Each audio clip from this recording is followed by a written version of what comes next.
ذنوبكم ومن يطع الله ورسوله فقد فاز فوزا عظيما. اللهم صل على محمد وعلى آل محمد كما صليت على إبراهيم وعلى آل إبراهيم إنك حميد مجيد. اللهم بارك على محمد وعلى آل محمد كما باركت على إبراهيم وعلى آل إبراهيم إنك حميد مجيد. قال الله تبارك وتعالى في القرآن المجيد: والذين إذا فعلوا فاحشة أو ظلموا أنفسهم ذكروا الله فاستغفروا لذنوبهم ومن يغفر الذنوب إلا الله ولم يصروا على ما فعلوا وهم يعلمون.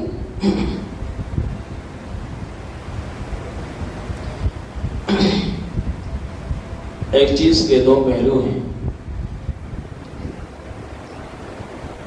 ایک پہلو تو ہر انسان کو سمجھ میں آتا ہے، لیکن دوسرا پہلو بہت ہی کم لوگ اس پہلو پر عمل کرنے کے لیے یا اس کو ماننے کے لیے تیار ہوتے ہیں.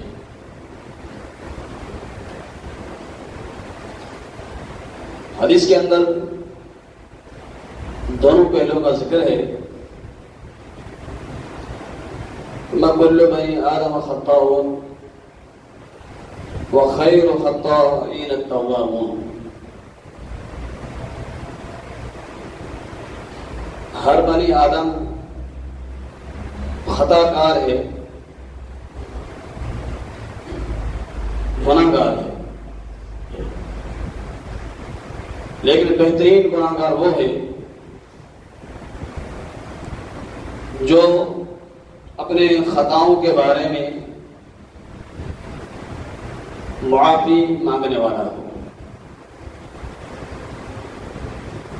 اب اس میں معافی مانگنے تو بہترین خطا کار وہ ہے جو معافی مانگنے والا ہو. حدیث کے اندر تو یہ جو پہلو ہے، یہ پہلو سمجھ میں بہت کم آتا ہے.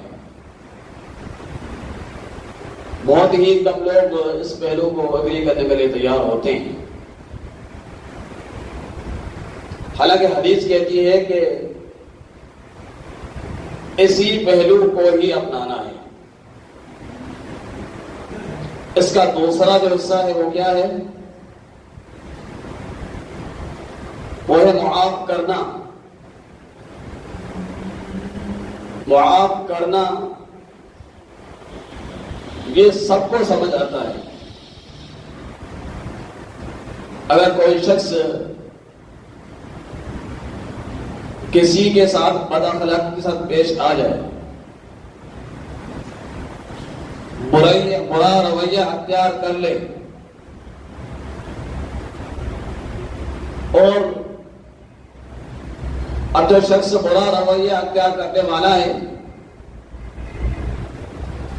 وہ یہ تو چاہتا ہے مجھے معاف کر دیا جائے،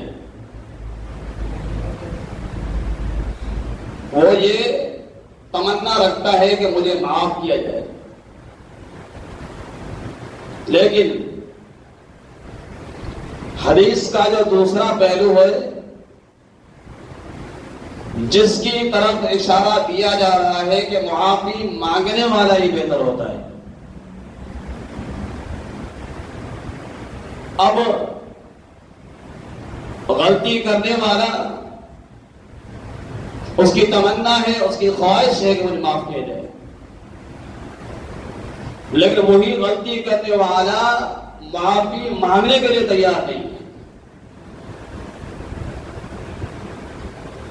جو کہ اصل پہلو ہے، اصل بات ہے. اور اس میں اگر کوئی شخص معافی مانگ لیتا ہے اپنی خطا کی، اپنی غلطی کی، تو اس میں اس کی عزت کی کوئی کمی نہیں ہوتی. پیغمبر صلی اللہ علیہ وسلم کی حدیث کے مطابق کہ معافی مانگنے میں پہل کرنے والا ہی افضل ہے. یعنی بہترین وہی ہے جو معافی مانگنے میں پہل کرتا ہے، جو معافی مانگنے میں آگے جاتا ہے. لیکن اس معافی مانگنے والے پہلو کو سیکھنا چاہیے، اور یہی بہتر ہے. کیسے؟ یہی چیز ہم کو سکھائیے صحابہ کرام نے، اور انہوں نے معافی مانگنے والے پہلو کو ہی ہمیشہ اپنا کے رکھا. کیسے؟ انس بن مالک حدیث کے راوی ہیں، کہتے ہیں کہ پیغمبر علیہ الصلوۃ والسلام کا فرمان ہے، ایاک وکل ما یعتذر منہ. پہلی بات تو آپ کی نصیحت یہ ہے کہ ایسی بات نہ کہو جو تمہیں معذرت پر لے جائے. ایسے الفاظ استعمال نہ کرو جن الفاظوں کی وجہ سے تمہیں معذرت کرنی پڑے. اگر معاملہ اس طرح ہو بھی جائے، آپ نے کر بھی لیا ہے، تو پھر آگے آپ کی نصیحت کیا ہے؟ ایک دوسری روایت ہے سیدنا ابو ایوب انصاری کی ہے، کہتے ہیں اذا قمت فی صلاتک فصل صلاة مودع ولا تکلم بکلام تعتذر منها عزا واجمع الیاس مما فی ید الناس. کہ جب تم نماز ادا کرو تو اپنی زندگی کی آخری نماز سمجھ کر اس کو ادا کرو. جب بھی نماز ادا کرو تو یہ سمجھو کہ یہ میری زندگی کی آخری نماز ہے، اگلی نماز کے لیے مجھے موقع ملے گا کہ نہیں ملے گا. اور ایسا کلام، ایسی بات نہیں کرو جس کی وجہ سے تمہیں معذرت کرنا پڑے، تمہیں معافی مانگنا پڑے. اگر آگے فرمایا کہ پھر لوگ جو کرتے ہیں، لوگوں کے ہر عمل سے غنی ہو جاؤ، بے نیاز ہو جاؤ، ان کو چھوڑ دو. یہ تو بات ہو گئی اللہ کے پیغمبر صلی اللہ علیہ وسلم کی نصیحت کہ ایسی بات بھی نہ کہو کہ تمہیں معذرت کرنا پڑے. اور پھر آگے نصیحت فرمائی کہ جب نماز ادا کرتے ہو تو اس کو زندگی کی آخری نماز سمجھ کر ادا کرو، اور ایسے الفاظ اپنے منہ سے نہ نکالو کہ تمہیں معذرت کرنا پڑے. اب اس معذرت کی جو ہم ایک پہلو دیکھتے ہیں، معافی کرنے والا یعنی معاف کوئی کرے یہ تو مانتے ہیں، معافی مانگے یہ مشکل لگتا ہے. تو معافی جب مانگنے والا مشکل لگتا ہے، آئیے اس معافی مانگنے والے کی فضیلت کیا ہے. آتے ہیں سیدنا عائز عمر رضی اللہ تعالی عنہ کہتے ہیں کہ سیدنا سلمان، اور ایک بات اور بھی عرض کرتا ہوں کہ اگر کوئی آپ سے ناراض ہے، کسی کے دل میں آپ کے لیے بغض ہے، کسی کے دل میں آپ کے لیے عداوت ہے، ایک ہے، دو ہے یا تین ہے، آپ نے کسی کو اگر ناراض کیا ہوا ہے، اب جو حدیث بیان کروں گا اس حدیث کی نظر سے آپ نے اللہ تبارک و تعالی کو ناراض کیا ہے. کیسے؟ حدیث سنیے، سیدنا سلمان، سیدنا صہیب، سیدنا بلال رضی اللہ عنہ اور چند دوسرے لوگ بیٹھے تھے. سیدنا ابو سفیان آئے، رضی اللہ تعالی عنہم اجمعین، آ کر کہا کہ اللہ تبارک و تعالی کی تلواریں فلاں دشمن تک نہیں پہنچ سکی تاکہ اس کو ختم کیا جاتا، اس کو مٹا دیا جاتا۔ سیدنا ابو بکر صدیق رضی اللہ تعالی عنہ، ان کا ایک انداز تھا، واقعی اللہ تبارک و تعالی نے انہیں نبی علیہ الصلوۃ والسلام کے بعد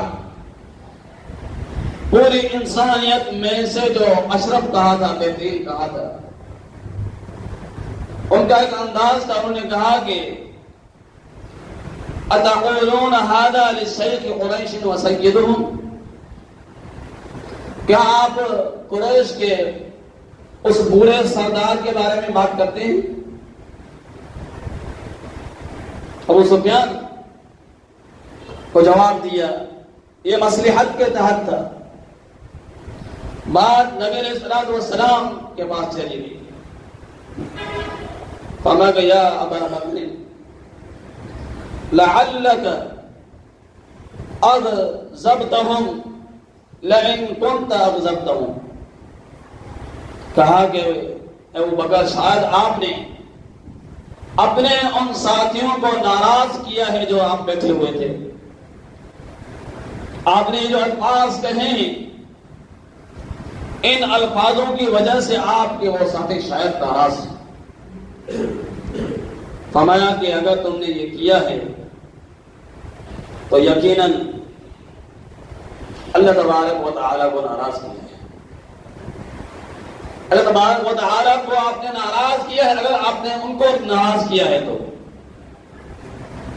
سیدنا ابو بکر صدیق رضی اللہ عنہ فوراً آتے ہیں، آ کر کہتے ہیں ان سے یا اخوتاہ اغضبتکم، اے میرے بھائیوں کیا میں نے جو یہ بات کہی تھی آپ اس بات کی وجہ سے مجھ سے ناراض تو نہیں ہو؟